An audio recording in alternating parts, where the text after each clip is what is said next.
Okay, Assalamualaikum warahmatullahi wabarakatuh. Welcome back to my channel Muhammad Faris Official. Salam hujung minggu. Okay, kepada kawan-kawan, hari ini bertarikh 20 Disember 2025. Semalam 19 hari bulan 2025.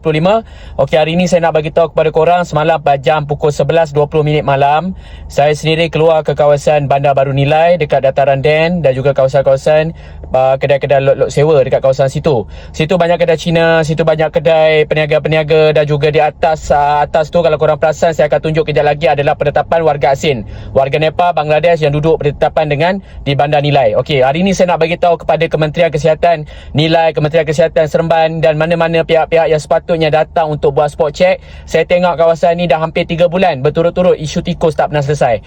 Dan hari ini juga pada jam 12 malam semalam, saya pergi ke salah satu kawasan lot di mana berhadapan kedai Siam. Okey, saya tengok banyak dalam tu sampah tu tikus-tikus, yang mana kawasan itu adalah sangat kotor. Jadi saya tak nak membuang masa kepada view-view semua, saya tak nak bercakap panjang. Saya nak tengok macam mana penilaian di kawasan Nilai, dekat kawasan Nilai Negeri Sembilan, pihak-pihak kerajaan sendiri dan juga pihak-pihak sepatutnya Kementerian Kesihatan Nilai, Kementerian Kesihatan Seremban sepatutnya datang buat spot check. Sebab kalau awak tengok sendiri macam mana tikus dah gemuk dah duduk kat kawasan tu, nanti korang view, korang renungkan, korang nilaikan macam mana video saya pamerkan dan saya bongkarkan aktiviti-aktiviti yang sekian lama yang tidak pernah diorang buat spot check. Kalau kita tengok peniaga-peniaga Melayu, kita tengok peniaga-peniaga dataran, kalau kita tengok kawasan-kawasan mereka banyak kacau, pihak-pihak majlis, saya nak tengok pihak majlis, pihak Kementerian Kesihatan tolong datang buat spot check. Apabila video ni saya telah pamerkan dan juga telah share kepada korang semua. Kawasan ni saya tahu penduduk-penduduk Nilai, penduduk-penduduk Negeri Sembilan tahu mana saya berada kawasan ni. Okey, dia berhadapan dengan dataran Dan. Okey, kalau korang nak tahu juga, kita sama-sama kita saksikan video sampai pada hari ni. Let's go.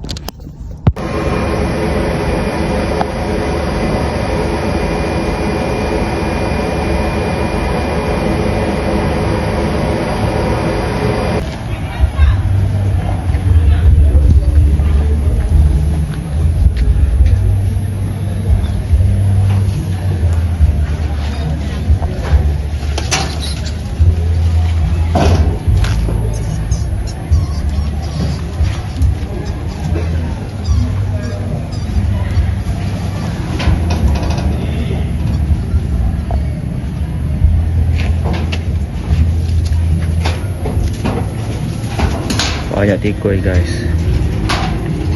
Besar-besar tikusnya. Ni seekor